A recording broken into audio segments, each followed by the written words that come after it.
Research Institute, and he has published more than 50 research paper, review paper in very reputed journal. You can say कि जब ये genome editing का शुरू हुआ, क्योंकि ज्यादा दिन तो हुआ नहीं, 2012 के बाद ही लोगों ने शुरू किया, and he has produce this genome edited banana. So it's very ट्रेमेंडस. और इनका ऐसा एज भी नहीं है कि रिटायरमेंट के एज पर में. So he has done very good, you can say very great contribution for science, agriculture science.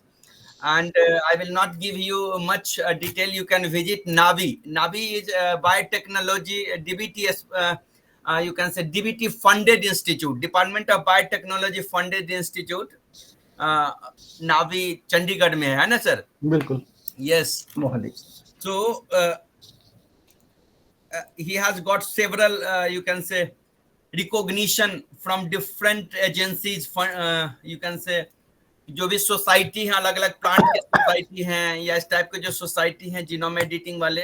So I am very lucky that I have requested him, and free of cost, as you all know in science dialogue series, free of cost people are joining. neither I take from a student or nor I offer any on radium, but yes, scientific community will recognize and grateful to the scientist who are offering his service to the scientific community and research scholar. So I'm on behalf of all the science community, I'm thankful to Siddharth Tiwari sir for giving his time and all these experience. यही जब जाते lecture लेने के लिए तो इनको लोग travelling भी देता, फ्लाइट का रहने के लिए भी 3 स्टार 5 स्टार होटल, और फिर ऑनरेरियम भी 5000 रुपीज देता है. जब आप इनको सुनने जाएंगे दूसरे जगह तो आप पे करके जाएंगे, यहाँ फ्री में आपको. So I request you all to interact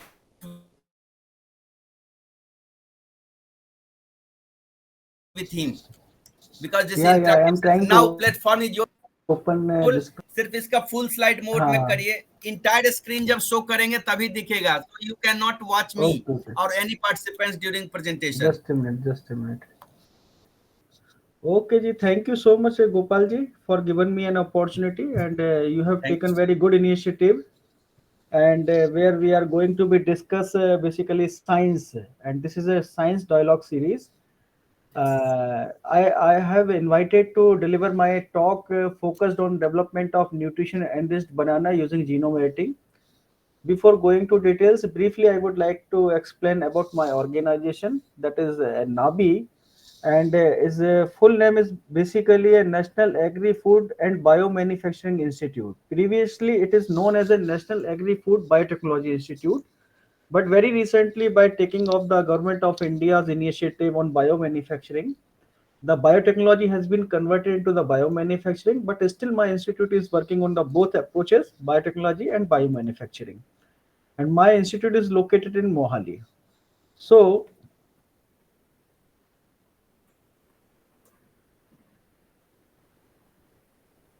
you can see this is the building. This is my second slide, where that institute has been established in 2010. And subsequently in 2017, we had shifted in our main campus, that is known as a knowledge city of Mohali, where other national institutes like ICER Business School, then nanotechnology institutes are also located. So NABI vision is very clear. That is basically provide food and nutritional security to all through agri-food biotechnology and biomanufacturing research and innovations. So you can clearly understand that my institute is focusing on that biotechnology and biomanufacturing research and innovations. For achieving of our visions, we are working on 3R principles. First, in the research and development, so the major focus has been given on the research, where the product has to be developed by using biotechnology, bioprocessing, and biomanufacturing. Then second is about the resource generation, and third is the reach to the community. By following the vision of my institute, I am working on biotechnological approaches. And under this biotechnological approaches, we are focusing on biofortification. Biofortification, that means the enhancement of the nutrition quality of crop plants. So this work I am doing by using two methods. One is the gain of function, and the second one is the loss of function. When you will see gain of function, it is usually covered by transgenic or cisgenic approach, where we can be overexpress the gene. And loss of function, like a depletion of anti-nutrients, where we have used previously RNAi approach, and genome editing very recently that we had started, and we have very good lead, and already we had published many research papers as well as review articles that I will let you know what we are doing by using these approaches. So if you will see that when we started work, I started working on biotechnology. I have two basic foundations of my research. One is the DNA. We all know about DNA. This is the deoxyribonucleic acid, and DNA. You can see that it is a very small. We can't see under that naked eye, but we have to be go to see the under the microscope. So this is my first major foundation of research, that we would like to overexpressed or modified its sequences, so that expression and functionality has been changed of that particular DNA. So how we are doing and implementing this DNA modifications or genome modification, that I will let you know in this presentation. The second work and most important part is the plant tissue culture. So basically plant tissue culture, where we can take the small parts of plants known as a explant, that we have to put in that certain growth regulators and nutrients media under that aseptic conditions, and that particular media has promote the regeneration or multiplication of the explants in the multiple shoots or embryogenic callus. So this is that approach that we are using. So these are the two major methods, or what we can say, things that I am following in my laboratory for my research work. So if you will see that DNA, that is like a nucleic acids, DNA and RNA, and those nucleic acids are known as a genetic material. So the generation that the DNA can transfer from one generation to another generation, that's why it's known as a hereditary material, and it is playing very very important roles in evolution for all prokaryotes and eukaryotes. So here you can see that this is like a microbes, and this is a giant animal like elephants. They all are having the same genetic material known as a DNA. So that if this DNA, you also know about that central dogma, that DNA is going to be transcribed into the RNA, and RNA is going to convert it into the proteins, and that protein will give us a phenotypes.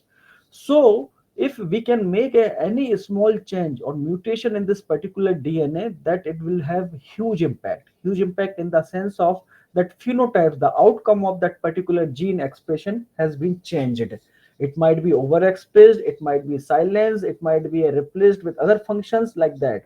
So that single mutation that we can create by using genome editing, it will create a huge impact on that functionality of that DNA. So that we are going to be discuss in that subsequent slides, where we are going to discuss for genome editing approaches. So plant tissue culture, it is a very I think fundamental approaches or fundamental things that you have read in your graduation and post graduation, as well as in 11th 12th standards schools syllabus. But when you will describe it, it is basically based on the totipotency concept. So that each and every cells of plants has potential to grow in a whole plants. That is known as a totipotency, and this is the basic of a plant tissue culture. So here in this particular slides, you can see that the plant has been shown, where you have to their person has been taken a single cells or a small portion of plants, and that small portion has turned into the whole giant plants by following that totipotency concepts. So again, I am describing, we have to take that small portion of the leaf tissues, then we have to be put in that aseptic conditions under that certain media or nutrients media along with growth regulator. Then it will convert it into the callus or multiple shoots that can go for either suspension culture or in the liquid media, or you can generate a whole plants. So this is that concept that you can do by following tissue culture approaches. So tissue culture has so many applications or advantages. Like we can go for rapid propagations. You can go to multiply plants very fast as well as in the large amount. Those are genetically identical. So that's why it's known as a clonal propagation also. It is very space and resource efficient. You can do plant tissue culture in the laboratory in a very small room or a small laboratory, and can produce a mass of basically tissue culture raised plants. Then it is year round production, so that you can not depends on the seasonality. Like when we are growing the plants outside to our laboratory in the open environment, it is completely depend on the seasonal conditions. But because tissue culture you can do work in that laboratory, so you can not depend on the seasonal limitations. And you can also preserve germplasm for long time, so that you can preserve genetic diversity of plants, also conserve endangered species, and most importantly where I am working, that is on genetic modifications. So based on that you can either develop a plants those are resistant to different biotic or abiotic stress tolerance. You can enhance the nutritional quality of the crop plants. So this genetic modification you can use, or you can do by implementing plant tissue culture approaches. So in general, in this particular slides, you can see that how plant genetic modification can happen. There are four most commonly methods used for this purposes, like conventional plant breeding. You all know that there is a one variety, those are disease resistance. This is just an example I am providing over here. This is the variety known as a donor variety, has that disease resistant trait. And this is the allied variety, that is disease susceptible but having that high nutrition or high seed or high yield characteristic. What you can do, you have to be cross these related varieties, and so after subsequent generations you will get the traits of disease resistance transfer into the allied variety. So this is one of the approach, but it has limitations, like you can do this breeding only the related varieties, and it is time taking process, as well as the undesirable traits of donor variety can also be transferred to the allied variety. Now, second one is the plant mutation breeding. That is the breeding approach where we have to be use chemical or radiation-based mutation. Chemical like EMS mutagenesis or colchicine mutagenesis has been used to create the genetic what we can say mutations or random mutations in the genome. Similarly, that gamma radiation commonly used for the creation of random mutagenesis in the crop plants. And after generation of thousand of plants, you have to be screen the desirable traits. But the possibility of that, because it is a random mutations, you will get several undesirable effects also. And it is also a very time taking process. The third one is about plant genetic breeding or plant genetic approach or plant genetic engineering basically. In this case, what happened that you have to we know the variety those are might be susceptible for a particular trait. Then you take a gene from any living organism, despite of bacteria to animals, or like any living organism, that gene you can take. But you have to be first characterize the function of that gene. Then you can clone that gene in the plasmid, go for genetic transformation by using plant tissue culture approach, and then can generate the plants those are having or transferring that particular genes in the variety. Finally, you have to be screen the plants and can get the desirable traits and identify the lines. In this case also, there is a random integration of the genes. The possibility you will get some undesirable traits also. So the solution for this approach, you have to be generate number of plants, and after careful screening either by biochemical, molecular or agronomical parameters, only then you will generate or identify the most promising lines that you can go for further release or commercializations. Now, this is the most recent technique known as an NBT or new breeding techniques, that is also known as a genome editing. It is a very precisely work. Like you know that how it precisely work. Like mutation can go to do by using mutation breeding also, but in this case you can change a small one base in the gene that can change the function of a particular that outcome of that gene. So this is the beauty of this genomating, where you can go in the precise manner, and you will go to use a precise bioinformatics approaches to design the guide RNA, so it will not get any off targets or undesirable traits.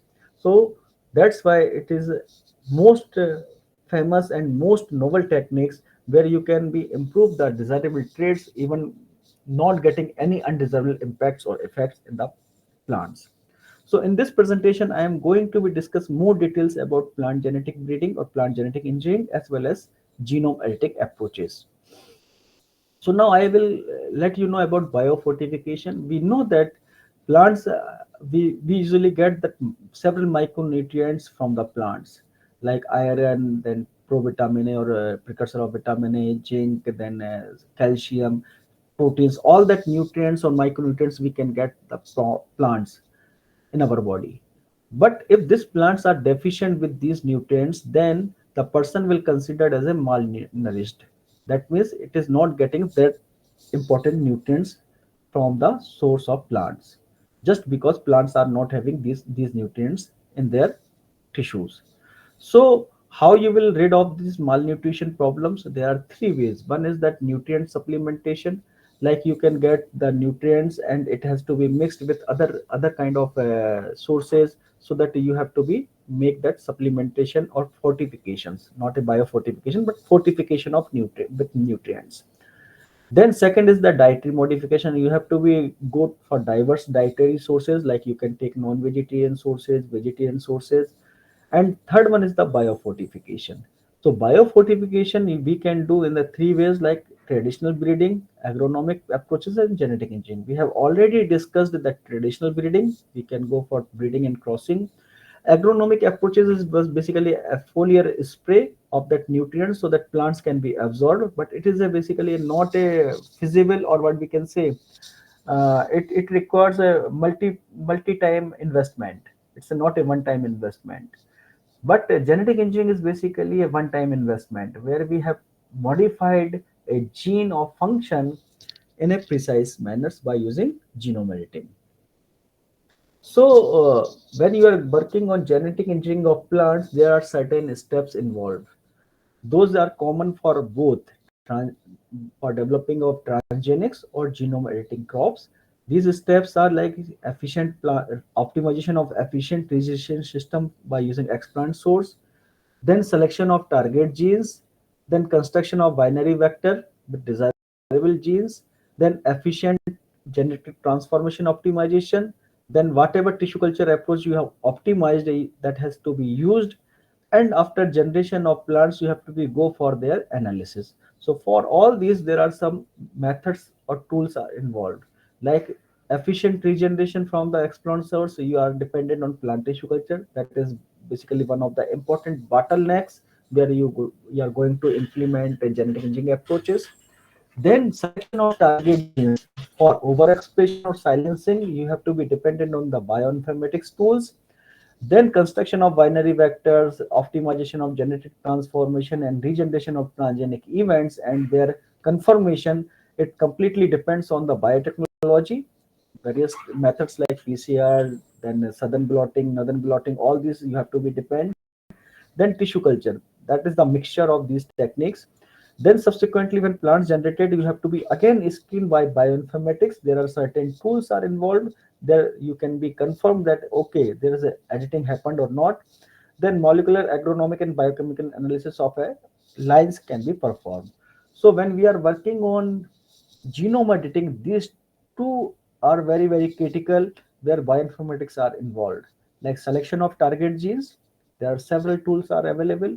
Then after generation of events, you have to be confirmed that there is a mutation or not in the gene sequence, where sequencing, Sanger based sequencing is most commonly used to make sure that there is a mutations or not. It is a mutation or mutated or not mutated when you will compare to the control plant's DNA. So I have more than 20 years experience in these all approaches because I started my journey in 2002 when I joined National Botanical Research Institute, known as an NBRI. It is located in Lucknow.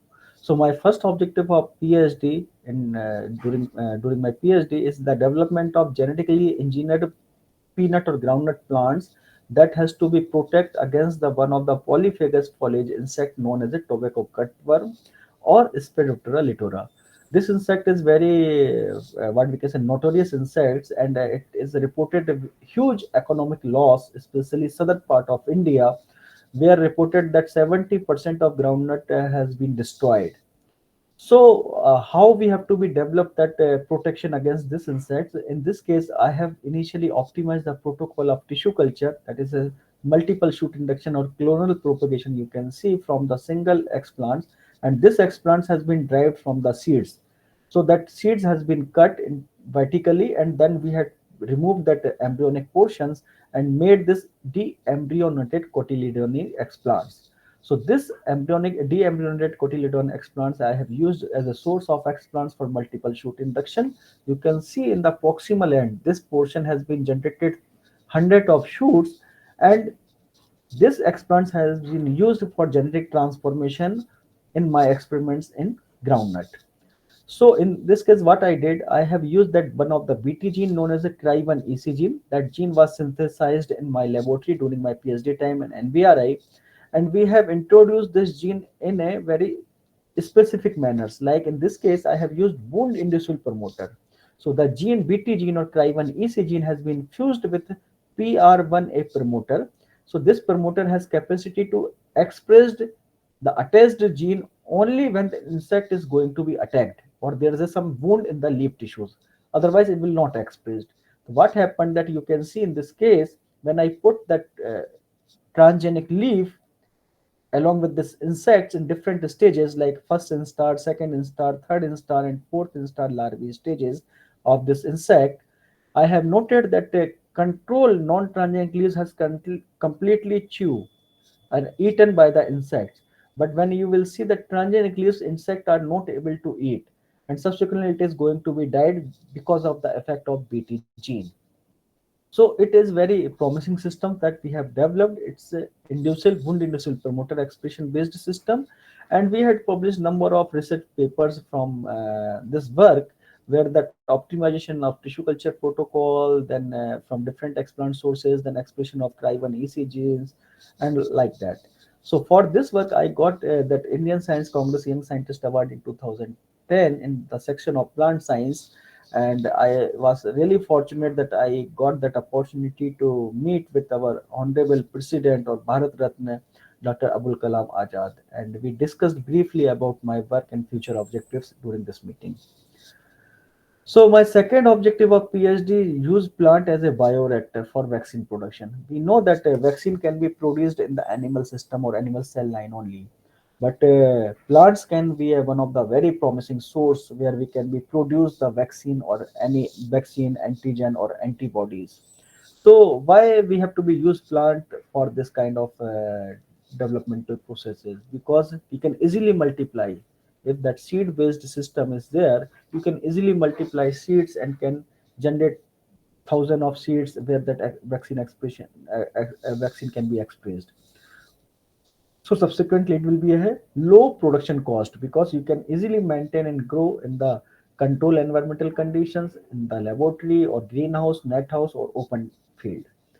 And it is also the possibility of low risk of human and animal pathogen contamination. And most importantly, it is following the eukaryotic type of post-translational modifications.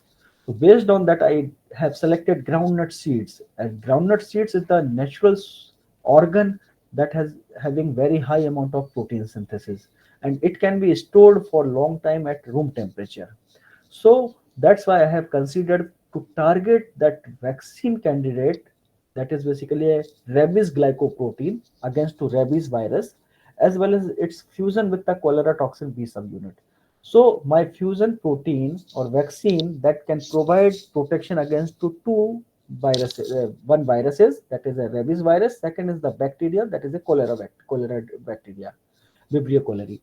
So this fusion I have expressed in the by using seed specific promoter. So what happened? This particular fusion can go to expressed only in the seed.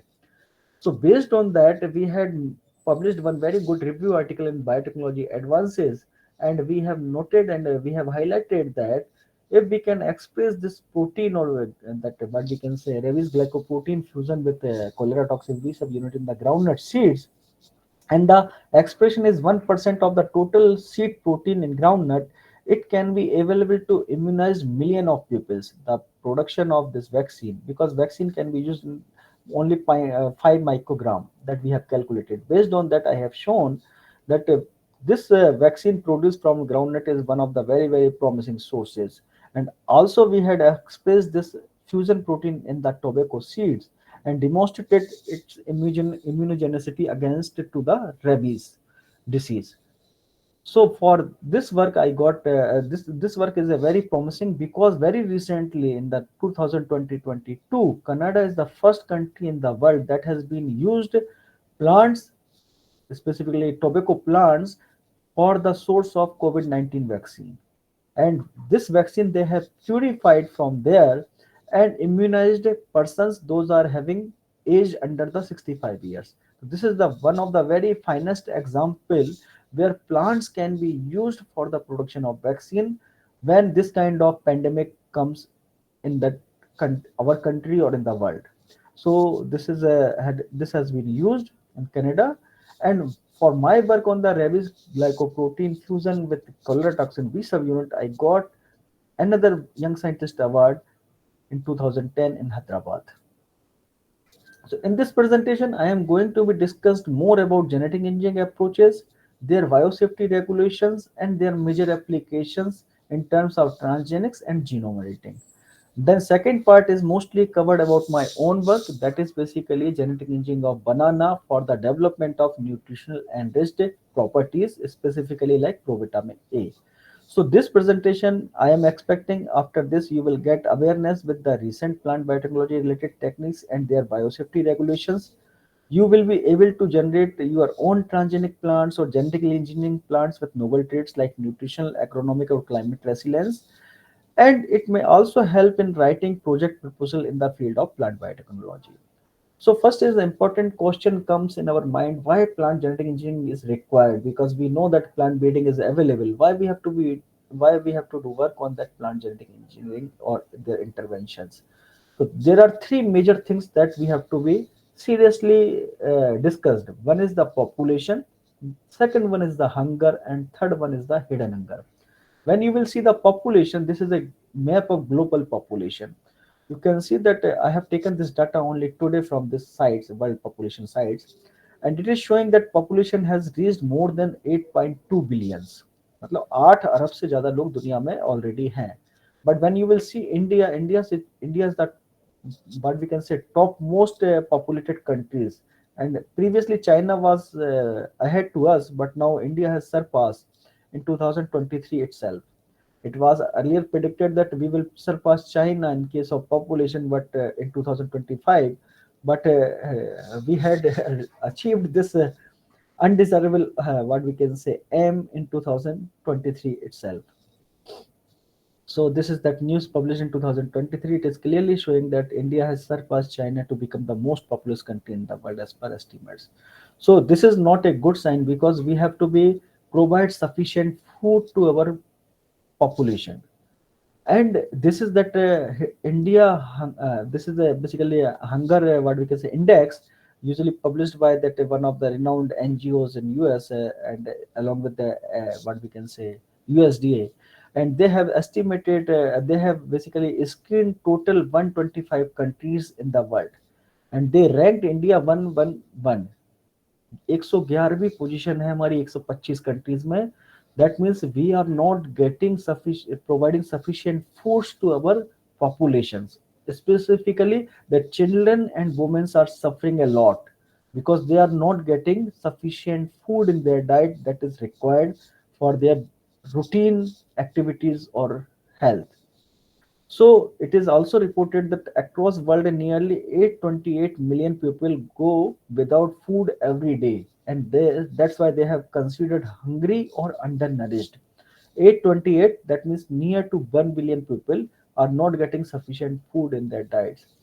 And regarding India, that report published in UN, it is showing that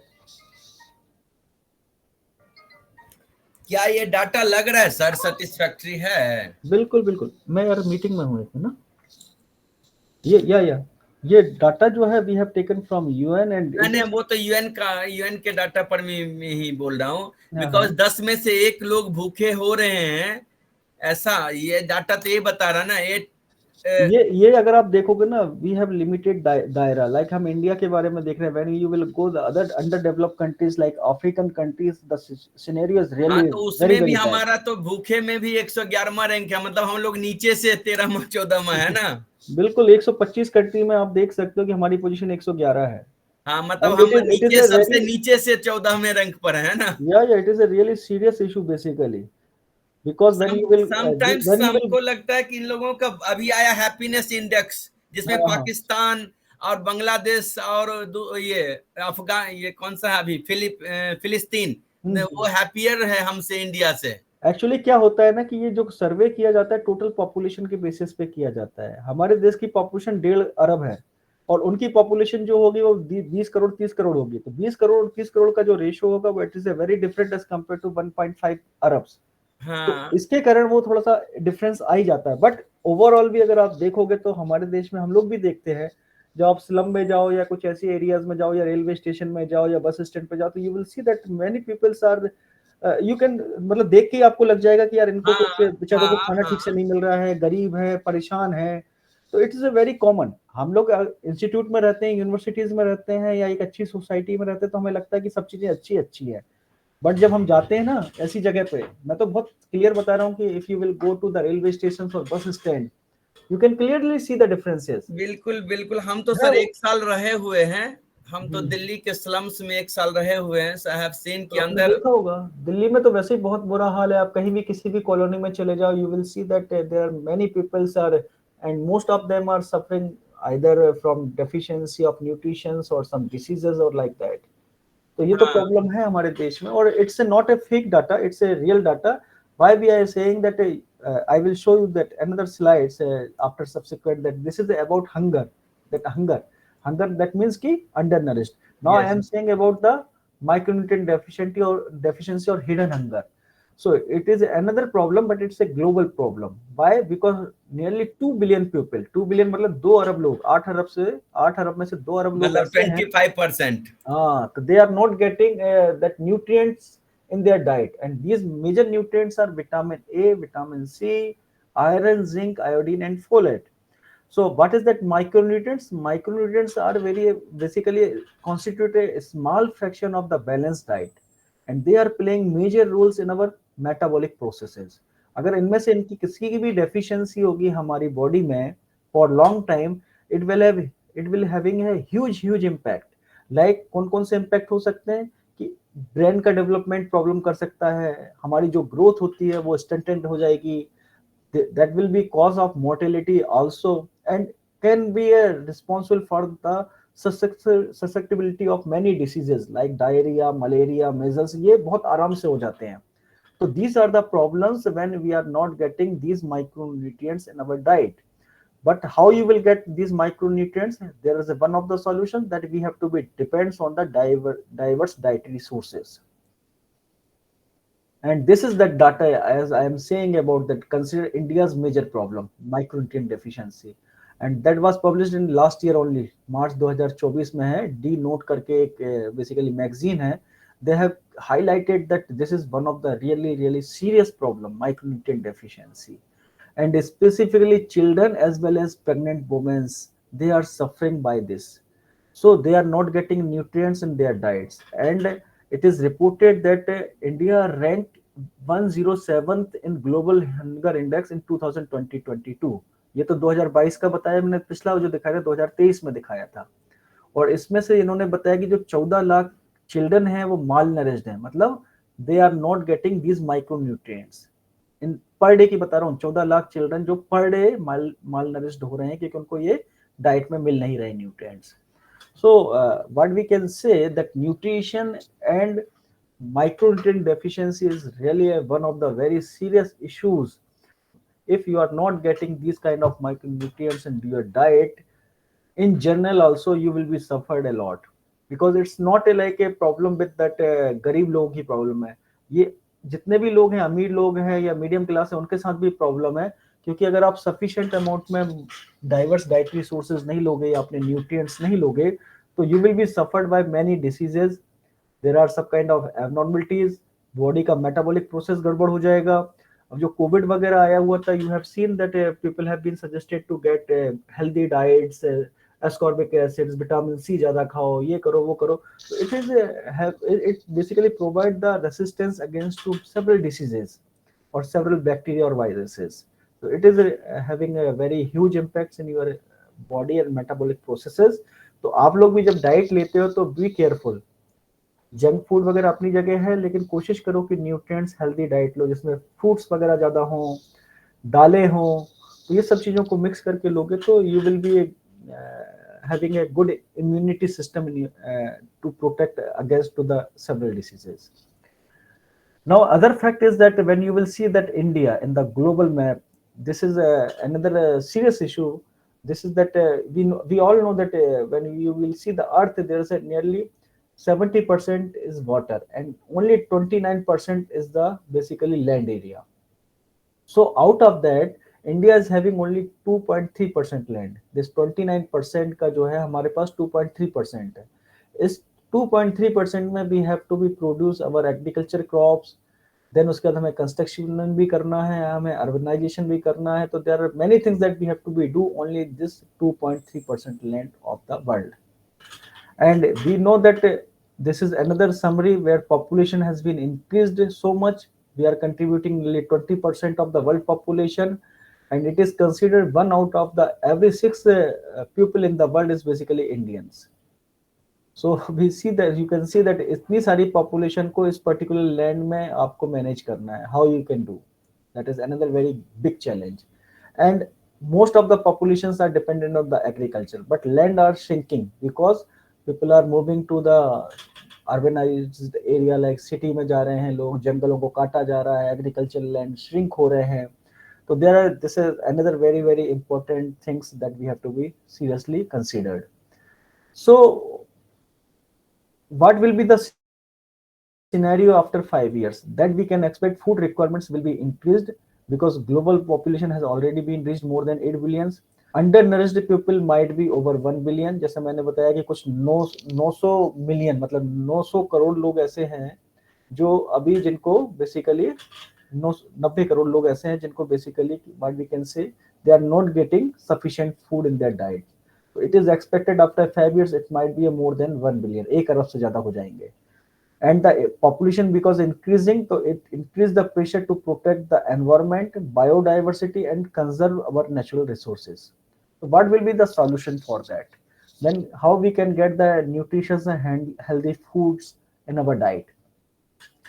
The one of the solutions can come from the breeding approach, but we know that breeding has certain limitations, like related crops में वो crossing कर सकते हो. Then you have to be search the germ class where that particular trait should be present so that you can transfer that trait to the other cultivated varieties. Then future breakthrough will come on the creation of additional variability and inflow of the desirable genes from related or unrelated species. So then the genetic modifications either by transgenics or genome editing come in the picture. So now I am talking about that transgenic approach. We can discuss some basics concepts of transgenics, their regulation in case of India, then applications and their major what we can say outcome or product already have been reached in the market that we will discuss in this particular portion.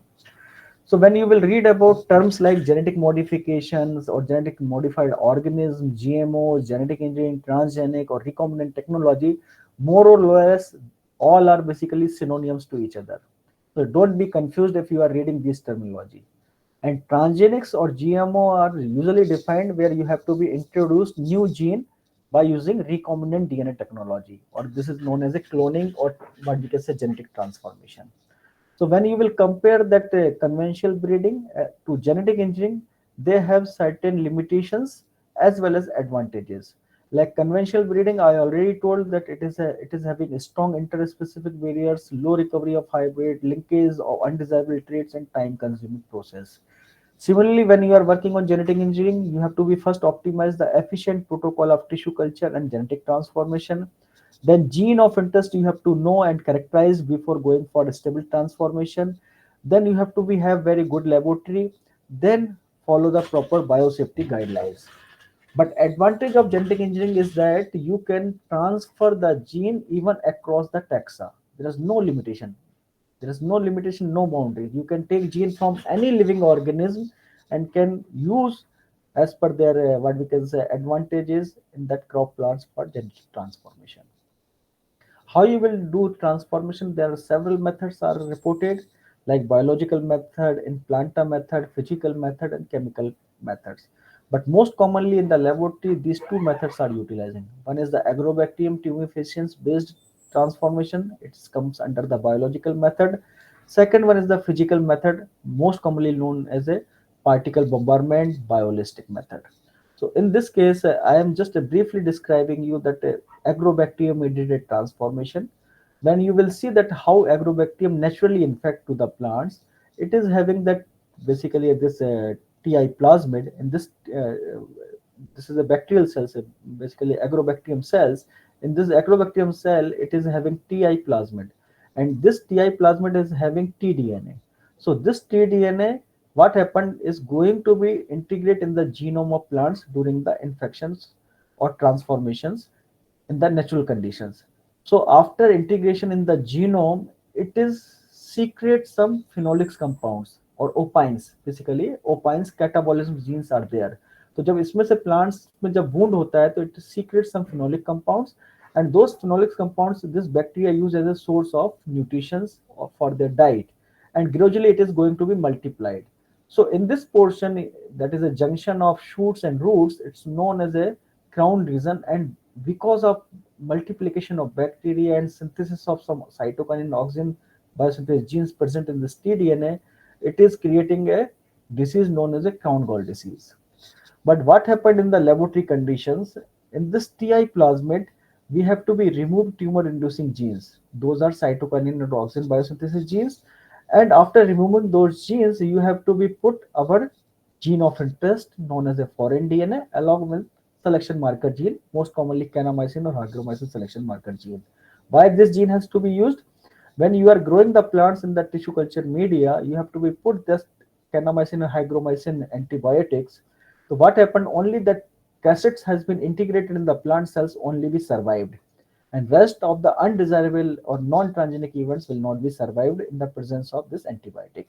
So that construct you can go to transfer into the plants. Subsequently, you have to be generate plants on the selection marker selection presence, and these plants can be characterized further by molecular techniques like PCR or southern blotting to make sure that gene is integrated. Then you will analyze plants by using biochemical or agronomical parameters.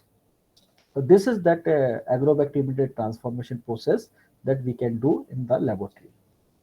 Now I have to just the another parts, that is a regulation. Regulation, that means if you are generating a transgenic events, there are certain regulations in India. Those regulations come under the Environmental Protection Act that was created by government in 1986, and in under this EPA Act, Environmental Protection Act, there is a rules formulated that is known as a Rules 1989. Under this rules, the government has defined a different regulatory bodies. It started from IBSC, Institutional Biosafety Committee.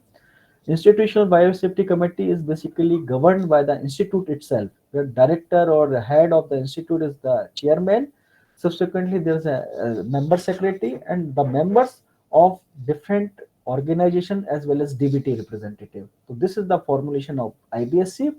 They have to be screened all that genetically engineered work going on in their institute or in their university, and after that they have to be review and send reports to RCGM. RCGM is basically review committee on genetic manipulation that is governed by Department of Biotechnology, Government of India.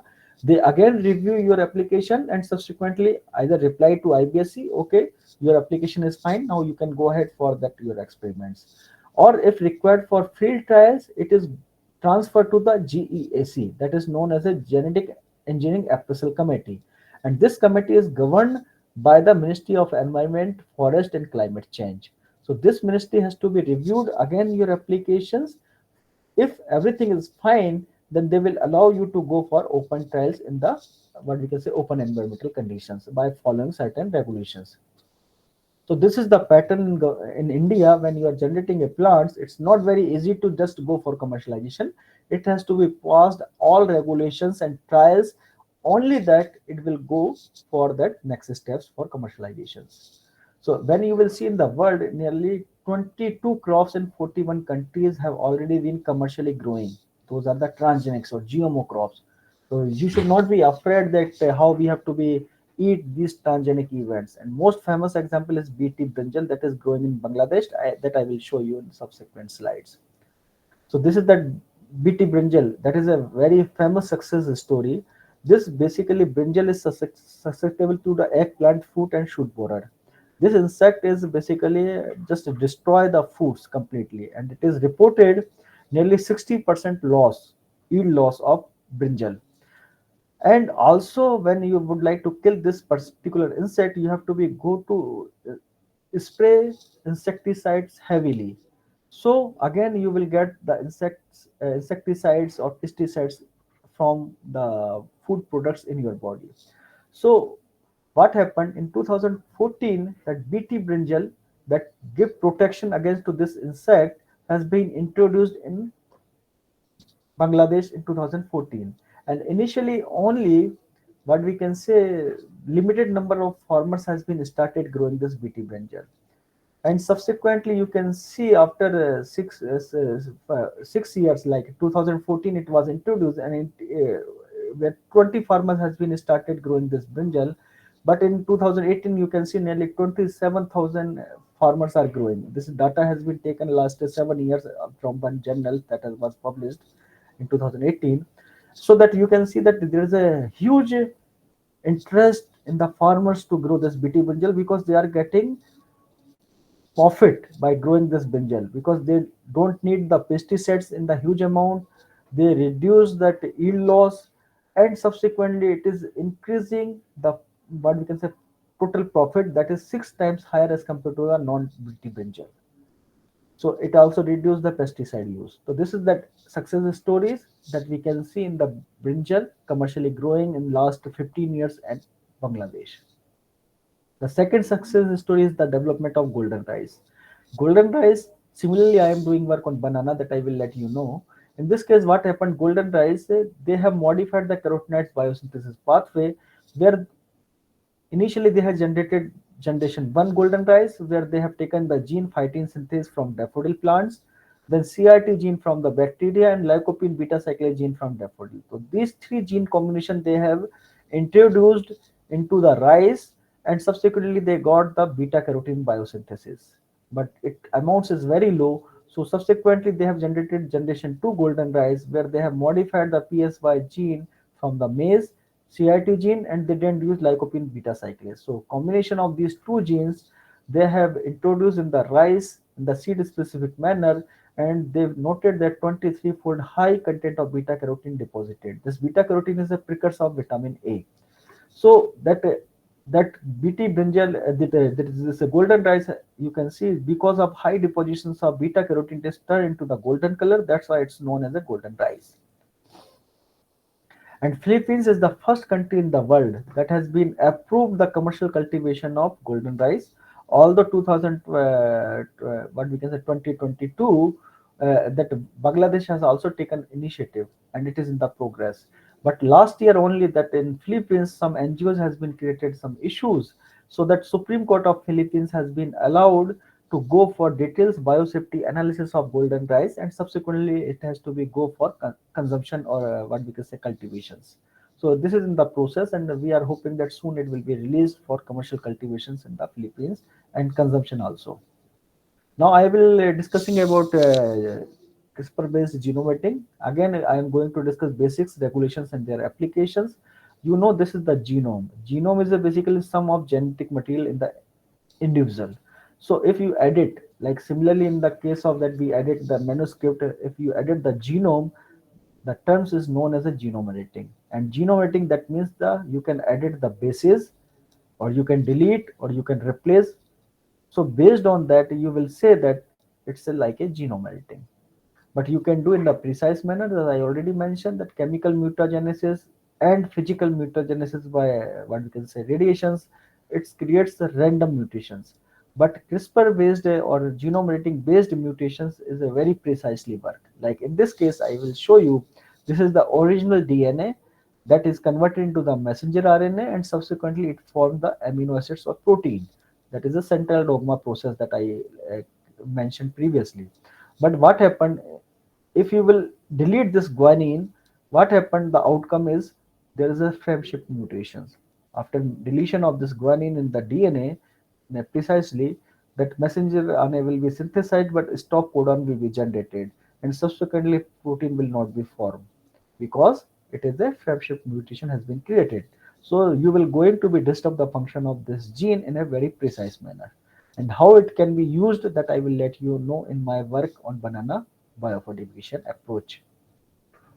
So there are three methods most commonly used: ZFN, TALENS, and CRISPR-Cas. We are going to be discuss more about CRISPR-Cas because it has certain advantages, like it is easy to use and it is based on the two component system, only CRISPR as well as Cas9 protein.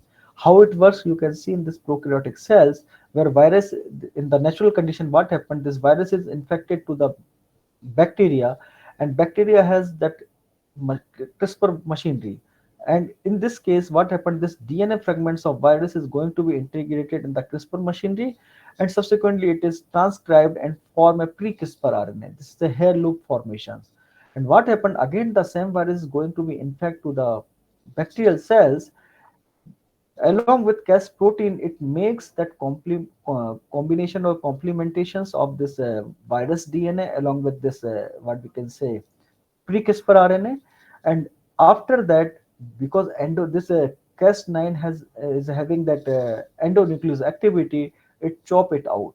So virus is not going to infect again to the bacteria because of the CRISPR-Cas machinery. So what scientists did, they have taken this kind of machinery or genes sequences from the bacteria and modified for the genetic engineering in the plants or animals. And for this work, that two scientists, Emmanuel Carpentier and Jennifer Doudna, got Nobel Prize in 2020 in the field of chemistry. So when you are working on genome editing, these are the mixture of different techniques. As I already mentioned, bioinformatics are very, very important. And in this case, first it is important to just you have to know the sequence of gene that you would like to modify. Then you have to be design the guide RNA by using some softwares that is known as a 20 base pair target sequence just adjacent to proto-spacer adjacent motif known as a PAM. This is the identity, and search of the off targets using bioinformatics tools. So in summary, I can say that there is no need to go in more details about that. Just you have to be know the whole genome sequence of that particular organism. You have to put the information into the types of tools those have been developed, and after putting the information, you will they will generate the promising guide RNAs, and based on that you have taken that guide RNA for cloning vector. And after that you can go for transformations in the plant system.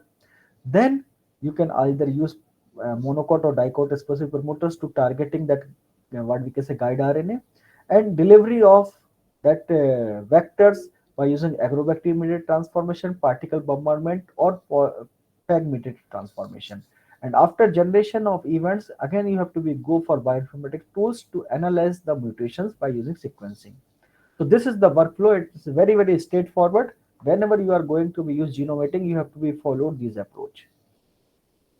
And this is a pipeline: selection of guide RNA or selection of gene, designing of guide RNA, then cloning the CRISPR vector.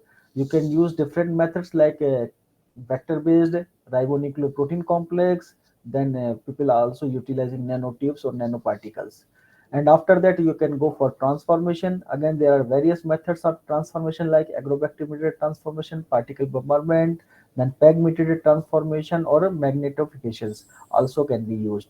After that transformation, you have to be generate the callus or whole plants, and after that you can go for screening by several methods, was most commonly utilizing the Sanger sequencing methods. And एक एक बच्चे बोल रहे light सिरजा यही वाली slide देखनी है इसको या इसके पहले वाली? ये इससे पिछला शायद बोले वो, ये वाली, ये बोले सिरजा इसका खाने फोटो ले सकते हो आप चाहो तो, थोड़ा आइडिया लग के जाएगा लिए। क्या अब है ऐसे ये। रिकॉर्डिंग कर रहे हैं, आप बोलेंगे तो करने फिर वाली, डालेंगे। हाँ, इसमें क्या होता है कि this first when you are working on genome editing, first you have to be identified the gene which you would like to modify. So that gene you have to be identified, and accordingly the information has to be put on that bioinformatic tools. There are various tools are available, online tools freely available, and when you will put the sequence, they will design the guide RNA. Those are, if you are working on Cas9 protein, it is usually designed 20 base pair target sequence known as the guide RNA.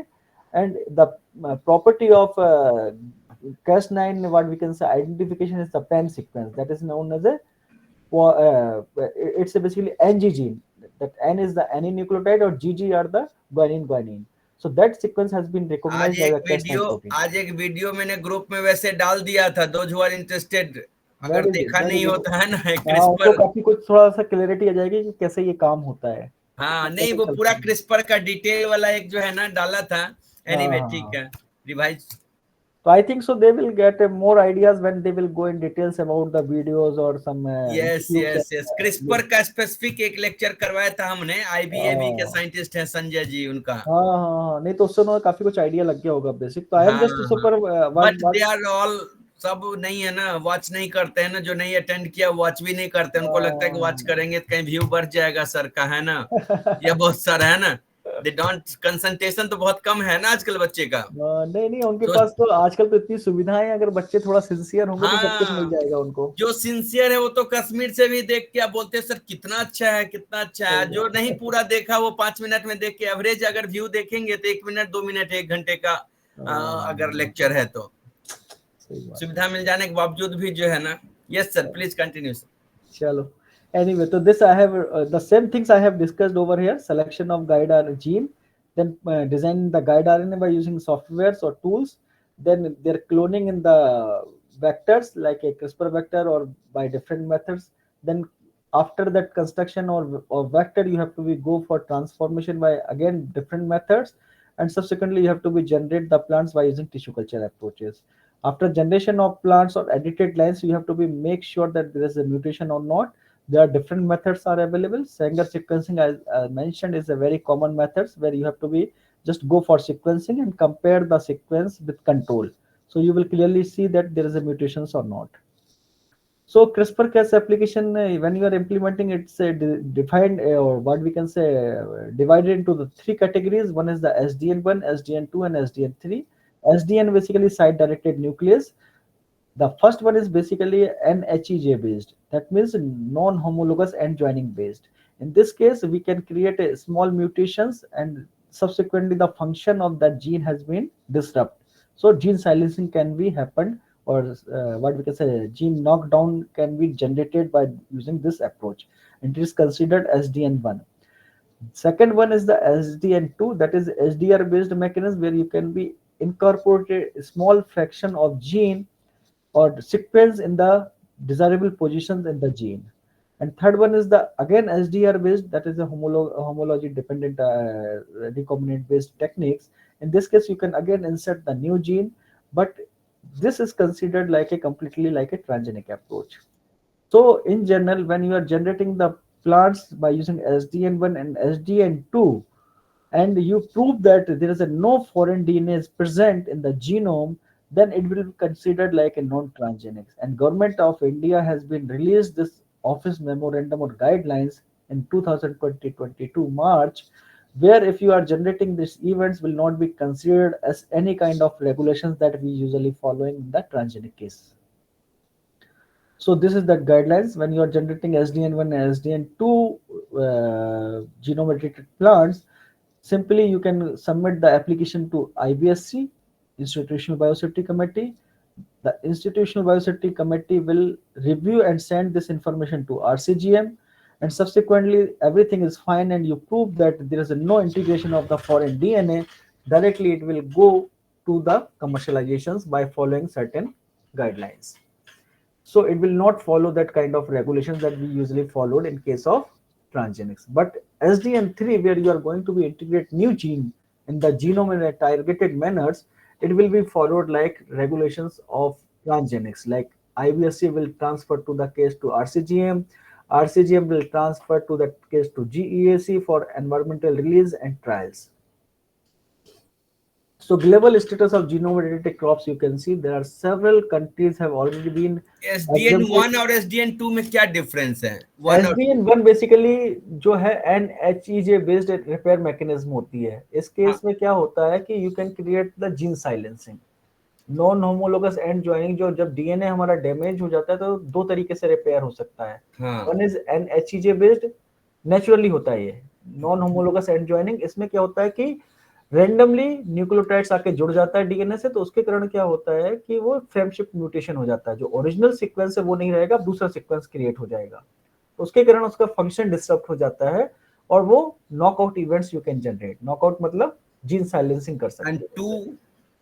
और to जो होता है SDR based है, जो कि homologous dependent तो उसमें हम रिकॉम्बिनेट. डालते तो नहीं है ना कुछ? उसमें हम डालते हैं, लेकिन जैसे प्रमोटर में आपको छोटा सा मॉडिफिकेशन करना है. फॉर एग्जांपल 4-5 न्यूक्लियोटाइड्स अगर आप चेंज कर देते हो प्रमोटर के कोई what we can say specific motives में, जो फंक्शनल मोटिव्स है, तो उसका फंक्शन ज्यादा हो सकता है, वो ज्यादा एक्टिव हो सकता है. तो प्रमोटर जब एक्टिव हो जाएगा तो उसके साथ जो जीन अटैच्ड है वो भी ज्यादा मीन्स प्रोडक्शन उसमें देगा. हम ओपन रीडिंग फ्रेम में नहीं चेंज करके दूसरे जगह चेंज करते हैं, क्योंकि वो आपको, हाँ, ऑब्वियसली HDR जब होगा then we have to add additional DNA.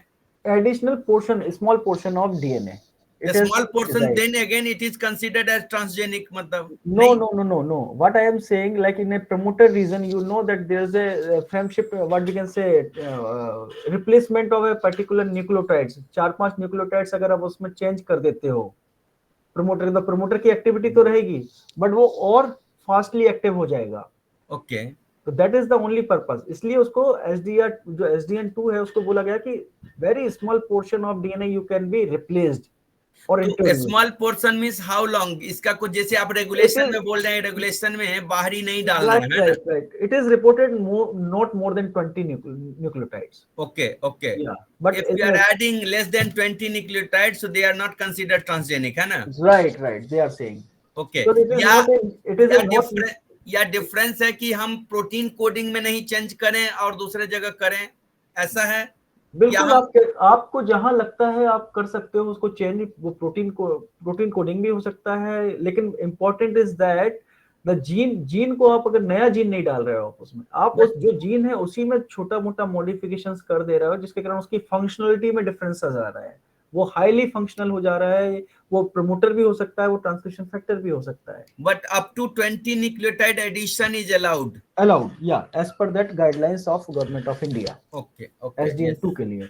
और SDN3 is completely like transgenic, जहां पे आप नया जीन डाल रहे हो पूरा का पूरा, but in A precise manner. आप जब ट्रांसजेनिक बनाते हो नॉर्मली तो क्या होता है कि वो रेंडमली इंटीग्रेट करता है जीनोम में. But yes. इस केस में आप क्या कर रहे हो कि आपको आपको जहां उस जीन को पहुंचाना है वहीं पहुंचा रहे हो. वो तो this guide is the, RNA का काम है, precise. This is the what we can say beauty of this genome editing. Yes. तो यस. यहाँ पे आप देखोगे ग्लोबल स्टेटस है, तो there are several countries have been deregulated this what we can say genomated crops, specifically if you prove that there is no integration of foreign DNA. This is the first product in the world that has been developed by genome editing, CRISPR-Cas based genome editing. In this case, what happened, the scientists in Japan, that in the collaboration of Senatech Seed Company Limited in Japan, they have modified the sequence where they have what we can say into modified the sequence where that GABA, that is a GABA is basically a nuclear gamma aminobutyric acids. This is amino acids. It is responsible for the relaxation and lower the blood pressure. So they have increased this content of GABA in tomatoes foods. So based on that, they have proved, and it is commercially available. The important thing is that this is the first product in the world, and in very short duration, within a 7 years, it has been commercialized. The second product is that mushroom. In mushroom, that what we can say, browning is one of the very common features. So scientists in USA, what they did, they have targeted one gene known as a polyphenol oxidase.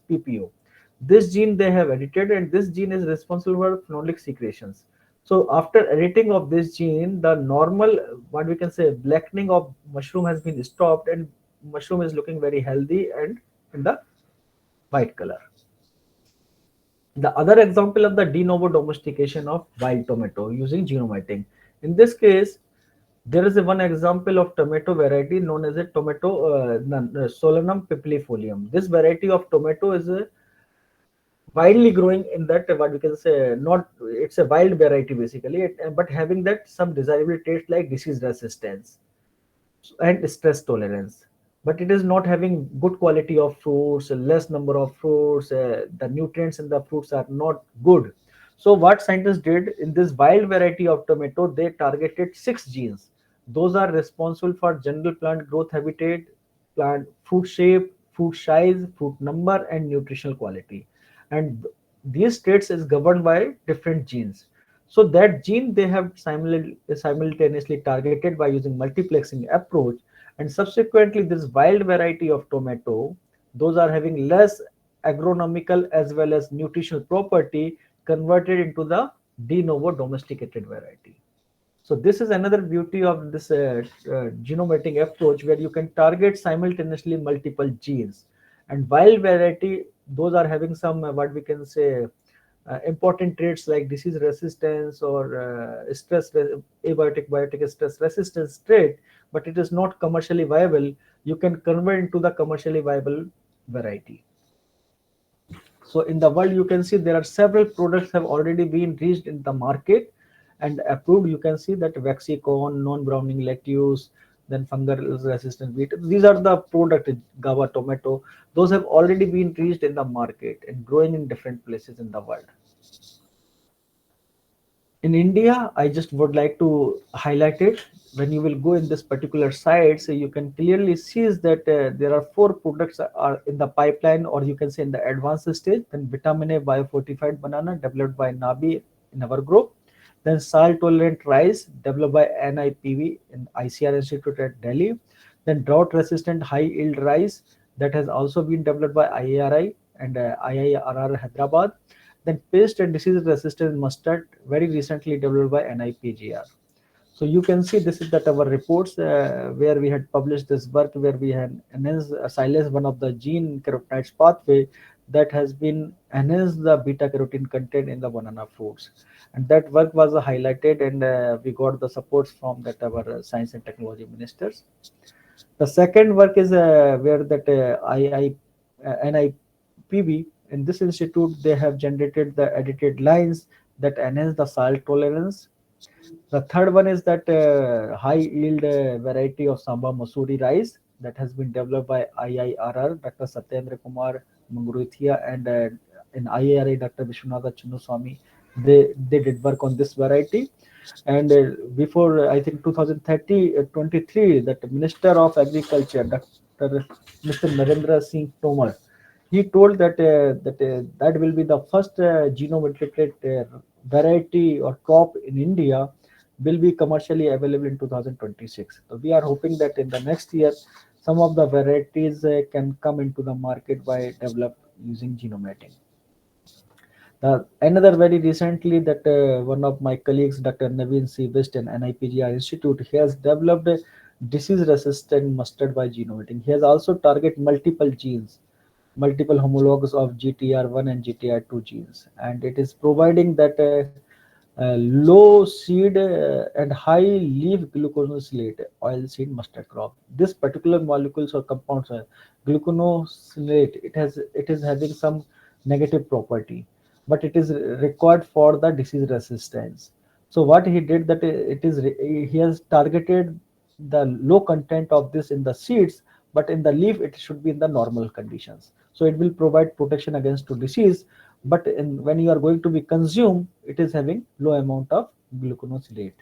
So this he has been demonstrated and published this work in Plant Biotechnology Journal.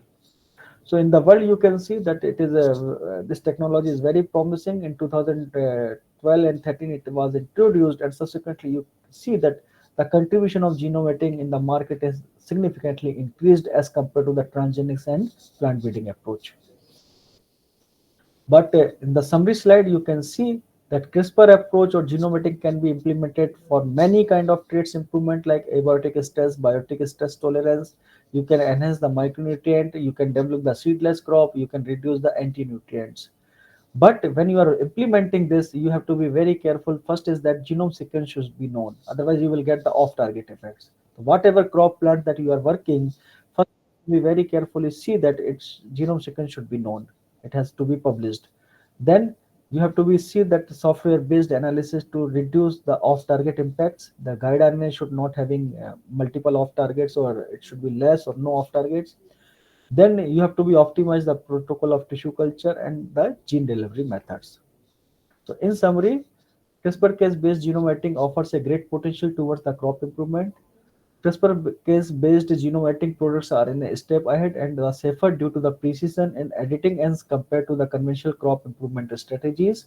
And SDN1 and SDN2 category of genome editing crops are exempted from regulation in India, and we are expecting soon those will be available in the market. Now I am coming about the application of banana work, where I have used genomating and transgenic approach. You can see genomating banana. Why we have started working, or there are various traits that we can be considered like nutrition traits, pathogenic resistance, and agronomically traits that we can be addressed in banana by using genomating. I have the project supported by BIREC in 2012, and it is continuously running with the collaboration of Australia and different Indian partners. Nabi is the banana project coordinator, where we are working on the provitamin A enhancement. Also, we started working on the enhancement of provitamin A by using CRISPR approach. That project was started in 2013-14 and is still continuously running. The expected outcome of both the project is to what we have to be increase the beta carotene content. So this project is basically based on the transgenic approach, and this is based on the genomating approach. Why we have taken banana? Because banana is very important crops. It is the second largest produced fruits just after citrus. India is the largest producer of banana, contributing nearly 26% of the world production. The fruit is available throughout the year at the reasonable price, and most importantly is that it is a choicest fruits for all age group people, like infants, adults, and old people can easily eat. And why we have to do work on biotechnological approaches like transgenics and genomating? Because banana is a genetically sterile crop. The, there is no seed in the banana, so it is a basically a deployed in the genome. So we have to be grow plants through vegetative propagations. So there is no possibility of breeding. Only biotechnological approach can help to improve the genetic makeup of banana. That's why we started working on banana to enhance vitamin A. And vitamin A deficiency, when you will see, it's one of the very serious problems. It is reported more than 6.5 lakh children died per year due to the vitamin A deficiency, and another more than 3.5 lakh children go permanently blind. It is responsible for many abnormalities like blindness, night blindness, impair immune system development, and impair brain development. When you will see India, it is a mostly the children, those are having less than 5 years age, are suffering with vitamin A deficiency. Nearly 57% of the children are deficient in India, and reported more than 3 lakhs children die per year just because they are not getting sufficient vitamin A in their diet. How you will get vitamin A? There are two sources, animal and plants. When you will see animal, you can directly get in the form of retinol or vitamin A, but in case of plants, it is a basically precursor of vitamin A known as a pigmented carotenoids or provitamin A. That beta carotene, alpha carotene, and gamma carotene, those are considered as provitamin A or precursor of vitamin A, but beta carotene has highest activity to convert into the vitamin A in our body. But why we have to be considered plant source? Because nearly 375 million people worldwide and around 30% of the Indian population is completely vegetarian.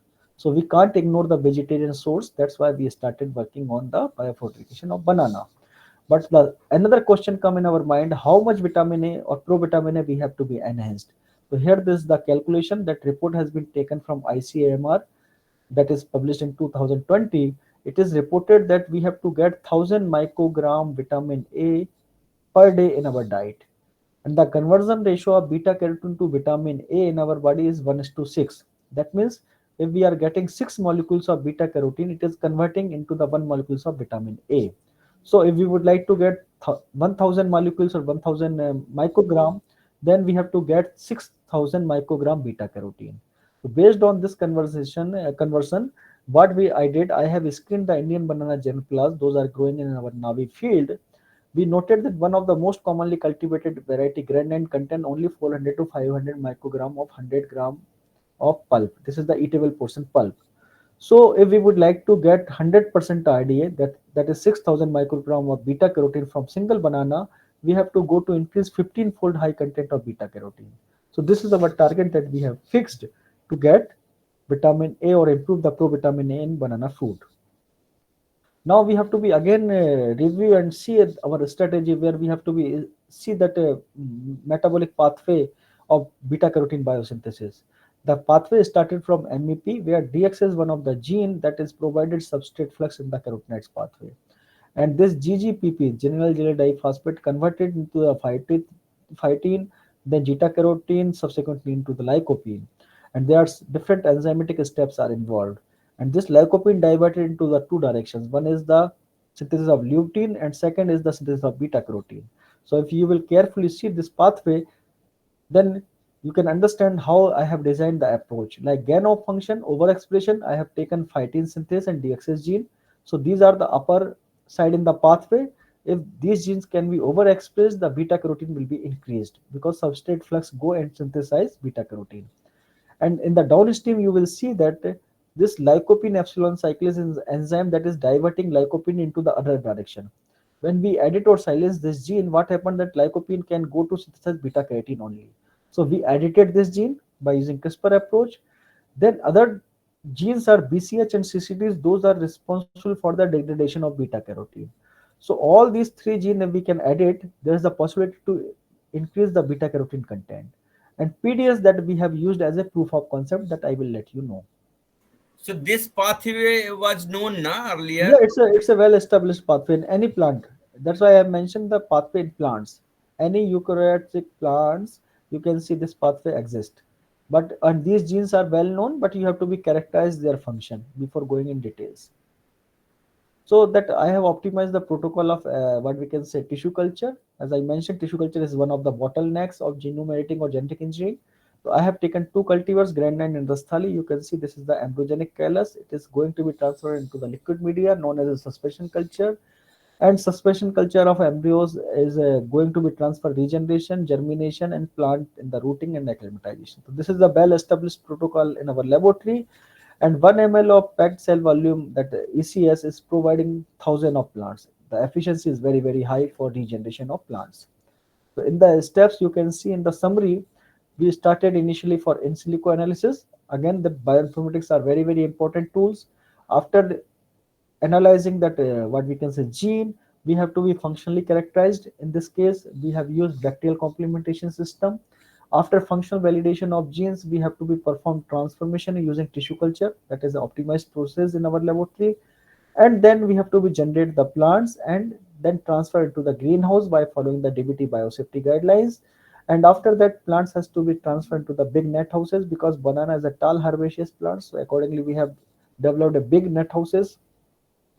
And subsequently that plants will be transferred for analysis at the fruiting stage by using HPLC. So we had also published several research articles. If somebody would like to go in more details about using bioinformatic tools, tissue culture transformation protocol तो in banana, कितना ultimately मिला that carotene उसमें कितना आ रहे हैं? वो आपको हम बताते हैं आगे की अच्छा स्लाइड में. अच्छा अच्छा.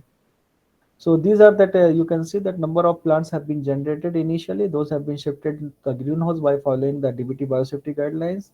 Then plants have been shifted into the net houses. Here you can see that plants have reached at the fruiting stage.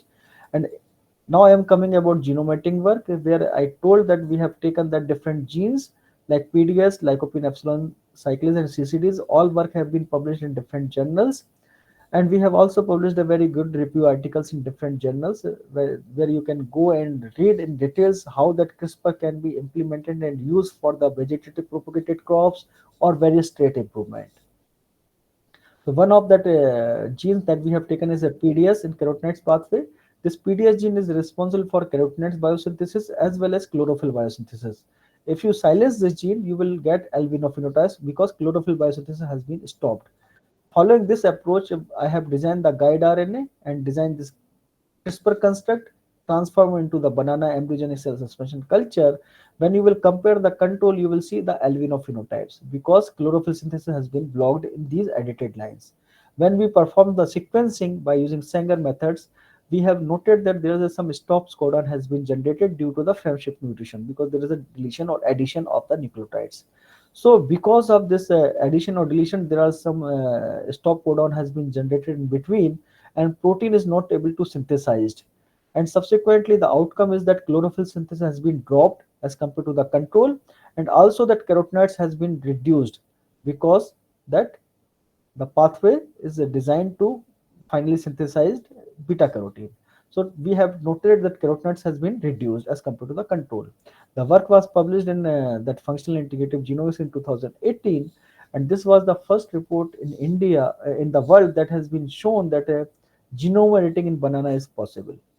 Subsequently, I mentioned that lycopene is diverted to the other direction, so that's this gene lycopene epsilon cyclase we had considered, and again we had designed the construct for the same, then performed transformation in the laboratory. Subsequently, plant has been generated, and after that sequencing, we noted down there is some addition and deletion in the sequences, and we had performed again another molecular techniques T7 endonucleosis to make sure the editing is homozygous or heterozygous. So after that, when we perform the what we can say HPLC in fruits of edited lines, we noted that beta carotene has been significantly increased, and the color of banana has been changed from yellow white to yellow colors, and it is shown that nearly six-fold high content of beta carotene deposited in the fruit pulp. And we had also performed agromorphological data analysis in the net house grown plants, and when we will compare to the control, the promising lines have been shown the similar results, and that work was published in Metabolic Engineering 2020, and that was the first report in banana to improve any nutritional trait by using precise genome editing. Then other targeted CCD, as I mentioned, that the CCD is responsible for the degradation of beta carotene. So we had considered two contrasting variety, Rasthali and Nenden. Rasthali is known for low beta carotene, and Nenden is known for high beta carotene. We had performed their expression analysis of different CCDs in different tissues of banana, these both cultivars, and we find out that there are these CCD4, CCD1, and CCD8A are showing very high amount expression in the fruit pulp of both the varieties. So what we did, we have taken the different developmental stages of fruits of Rasthali and Denden. Again, that DNA, RNA was isolated. We had performed real-time PCR expression analysis of these three genes, and we noted that CCD4 expression is very high in case of Rasthali, and this Rasthali variety is having very low amount of beta carotene. But in case of Nenden, you can see that beta carotene content is very high, but the expression of that CCD genes is very low. So we conclude that this gene might be playing major role for the low depositions of beta carotene of Rasthali, because it is degrading the beta carotene content. So based on that, we have selected this particular gene. We again functionally validated the CCD4 in the bacterial complementation system as well as in arrowdosis by overexpression. And also we had performed that GCMS analysis to make sure that beta carotene is responsible for that CCD4 is the responsible for the degradation of beta carotene and forming that beta alanine and beta apocarotenol. Based on that, the CCD4 we have used for designing of construct, and this construct is unique where that there is no left border and selection marker present. So that protoplast we have used in banana, there we have shown the editing, and subsequently the SEMS construct has been used for the particle bombardment and generated thousands of plants. And after screening of nearly 500 events, we find out two events are showing no integration of Cas9 as well as editing is there. So those plants we have taken for performing their metabolites analysis in root and shoot tissues and leaf tissues. We find out that beta carotene has been increased nearly threefold high as compared to the control. And that work was highlighted by DBT in 2020-22, and work was published in Journal of Experimental Botany. So this is that work that we had published in Journal of Experimental Botany, where we have demonstrated that CCD's role as a negative regulator for beta carotene degradation in banana. My second part is work on overexpression. As I mentioned, DXAs and PSY provide substrate flux in the beta carotene biosynthesis. So what I did, that we have taken DXA gene from both the cultivars, that is Rasthali and Nanden. As I mentioned, Nanden cultivars is known for the high beta carotene depositions. So when we have characterized this gene, we find out that DXS2 from Nanden is showing higher expression, as well as when we perform complementation assays, again it is showing that high depositions of beta carotene. Based on that, we have designed the construct where that CMB35 promoter has been replaced with fruit specific promoter and Gus gene replaced with Nanden drive तो DXS2 gene. ये जो sir expression आप check किए सारे mRNA level पर ही expression check किए, हाँ हाँ, mRNA लेवल पे हमने लिया क्योंकि इनको। यूकैरियोट में तो बहुत कॉम्प्लिकेशन होता है ना, mRNA level they may not है ना relate with protein level sometimes. Right, that's why we had performed bacterial complementation assays अच्छा, to make sure that कि जो है प्रोटीन भी बन रहा है या नहीं बन रहा। यहाँ पे हमने क्या है, food pulp layer unripe and ripe stage में, तो इसमें बताया कि DXS2 जीन जो है नेंडेन का, इसका एक्सप्रेशन बहुत ज्यादा है। यस, बट जब हमने ये तीनों जीन फिर से नेंडेन से निकाले, उनका बैक्टीरियल कॉम्प्लीमेंटेशन किया, तो हमने देखा DXS2 जो है फंक्शनल तो तीनों है, बट ये DXS2 जीन जो है वो ज्यादा बीटा कैरोटीन डिपॉजिट कर रहा है। इसका मतलब ये कि इसकी ज्यादा फंक्शनलिटी है, इसलिए इस जीन को लेके हमने क्लोन किया अपने प्लांट ट्रांसफॉर्मेशन वेक्टर में, दैट इज PBI। तो मतलब एमआरएनए का जिसका एक्सप्रेशन एमआरएनए लेवल पर होता है वही दिखाया अच्छा, या हाँ, इसमें हमें मिला है, it's not always necessary, but in our case we find out that कि जिसका एक्सप्रेशन ज्यादा है उसका प्रोटीन भी वो ज्यादा बना रहा है। ओके, जी जी जी। So this is the data in the pictures we have taken in the month of March 2019, where you can compare that control plants as more or less similar to the overexpressing lines. And when we cut the fruits, you can see that it's completely turned to the golden color, and due to the high depositions of beta carotene. That's why it's known as a golden banana. You can see that compared to control, it is showing very, very, what you can say, contrast differences, completely turned to the dark yellow color. And recently we had performed that biology study in Keku cell lines. This is a cell line based study where we have to prove that whatever beta carotene we have overexpressed or enhanced in the banana fruits, it should be bioavailable. So that beta carotene has to be converted into the vitamin A. So for that we had performed this cell line based assays, and we concluded that single banana is sufficient to provide 100% RDA, that is requirement of 1000 microgram per day of vitamin A. The first phase of protein project has been completed in 2021. Second phase is running, where we are performing multi-location event selection trials by getting the permission from RCGM and GEAC that I have mentioned previously. We have to get permissions when we are working on transgenics or overexpressing lines. So these different locations like in Tamil Nadu, in Trichy and Coimbatore, then Gujarat, as well as in Assam and Mohali, Punjab. That location we had selected, and we had performed multi-location event selection trials. So the journey started in 2013-14 for the optimization of tissue culture protocol, then designing of gene construct, performing experiments, and now we are in the stage where we are performing multi-location event selection trials at different locations, and we are expecting in next 3 to 4 years, after getting permissions from Government of India, it will be available for commercial cultivations. So these are the status you can see in different locations that we have selected for open trials, that in Nabi Mohali, in Gujarat, then in Tiruchirappalli, Tamil Nadu, and Assam. So these locations we have harvested the fruits, and analysis is ongoing. So in future, we will collect the agronomic yield and phenotypic data, then carotenoids and proximity analysis will be performed. Subsequently, we are also trying to perform animal-based provitamin biology studies, and will go for next trials in the large amounts of plants and open trials. So in general, this picture is reflected that for layman, where you can see that requirements of vitamin A in our diet is 1000 microgram per day. The conversion of beta carotene to vitamin is 1:6. So this ordinary banana, it is saying that if you would like to get this much amount of beta carotene, that is a requirement, you have to eat me in more numbers. But our super banana or golden banana, it is saying that I am single sufficient to provide 100% RDA.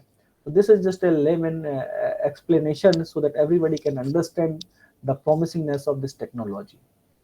And this is the pictures that last year our Science and Technology Minister, Dr. Jitendra Singh, has been visited at NABI, and he appreciated the work that we have developed. इनका भी मैं सोच रहा हूँ lecture कराने का, सुनी पारिक का। हाँ हाँ, इनको बुला लो भाई। बुलाता हूँ इनको। इनकी वाइफ आईसीजीबी में, इनसे भी मैं बहुत जेएनयू में था तब ये कर रहे थे ना, तब असिस्टेंट प्रोफेसर हाँ, थे अभी वहाँ। हमारे डायरेक्टर हैं तो इनको तुम एक बार मेल कर दो, उनको पुराना रेफरेंस देके, तो हाँ, ही। कर देता हूँ इनको, इनको भी एक बार लेक्चर के लिए करता हूँ। Yeah, yeah. So this is another that link. If somebody would like to go, that how we started our journey from lab to land. The interview has been given to that Pallab Bagla and Vigyan Prasar Government of India. So if somebody would like to go in more details about how we have started our journey in a video, they can go and see this. So these are the basically real stars. I would like to acknowledge my team. Without their work and their support, it is almost impossible to reach at this stage where I am showing you Golden Banana. Started from the beginners, from Ashutosh, then Prashant, Praveen, Anshu, Navni, Shivani. They started this work in my laboratory, and now they have well settled in different organizations or doing postdoc. These are the another brigade of our team. Those are working. Those did work in various aspects of banana and other projects. And this is the current team. Those are working extensively on other nutrients like iron, ascorbic acids, enhancement in banana by using genome editing. So I would like to acknowledge that our project partners started from QT Australia, then NRCB, BARC, TNU, IHR, NAU, AU, and BCIL. Our research team, without their supports, as I mentioned, it's almost impossible to reach here. Then our executive directors of Navi from the beginning of this project, and BIREC and DBT for funding supports. So thank you so much for listening me, and